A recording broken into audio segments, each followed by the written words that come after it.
Dear audience, আমি সাইদুর রহমান কাঞ্চন আজ আবৃত্তি করছি একটি স্বরচিত কবিতা, এখানে অন্ধকার।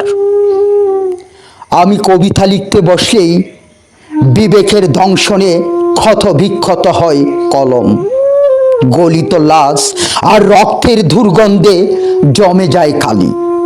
যেখানে স্বার্থ দ্বন্দ্বে কলমের চেয়েও আগ্নেয়াস্ত্র দামি, অথচ একদা কলমের ঝটরেই জন্মেছিল এই সব যুদ্ধবাজ দাজ্জাল। আমি কবিতা লিখতে বসলেই উপমাগুলি ভুভুক্ষু চোখে থাকায়। নর্দমার পাশে খাদে শীর্ণদেহী শিশু, যেখানে মানুষ আর কুকুরের তফাতে ক্ষীণ, যজ্ঞা শুধু পরিত্যক্ত উচ্ছিষ্ট আহারে। আমি কবিতা লিখতে বসলেই আহাজারির আচল বন্দি তাকে শব্দেরা, যেখানে ললনার কমর খামছে ধরেছে শকুন। অ্যাসিড দগ্ধার চিৎকারে ভারী বাতাস, ধর্ষিতার গুঙ্গানোয় ক্লান্ত প্রকৃতি।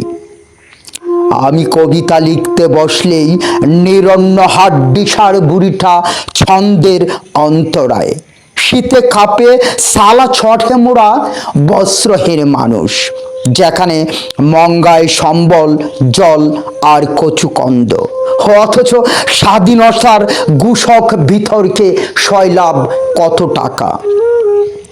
আমি কবিতা লিখতে বসলেই ভাষার যৌবনামক তুব্রাণু অপশক্তিতে, যেখানে অমানুষের ভিড়ে মানবাধিকার তুচ্ছ, শান্তি রক্ষার যুদ্ধে লাশের স্তূপেও অশান্তি, তবুও পৃথিবীর মঞ্চে এখনো দৃশ্যত কলঙ্কিত তর্জনী।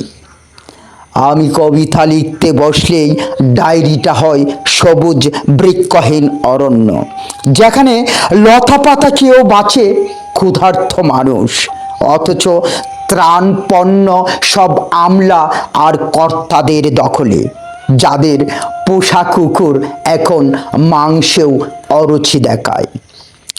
আমি কবিতা লিখতে বসলেই আবেগের অলঙ্কারে জড়ায় বিকলাঙ্গের দল, যেখানে আবর্জনা দামি অথচ বেকার অভিশপ্ত, মানুষের ভিড়ে চির অমানুষ অন্ধ লোকজন, জীবন যাদের জন্মের মানে খুঁজে ক্লান্ত।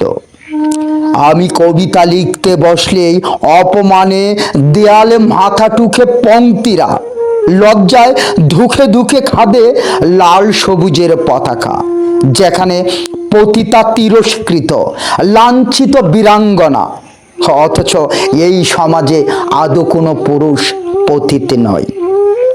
আমি কবিতা লিখতে বসলেই গদ্যের ভাঁজে মুখ লুকায় গণতন্ত্র, যেখানে স্বঘোষিত রাজতন্ত্রে অযোগ্যরাও কর্ণধার, বাকি 20 কোটি সব যাযাবর আর মূর্খ, বুদ্ধিজীবীরা বুদ্ধির ফটকে পথ ভোলা পথিক।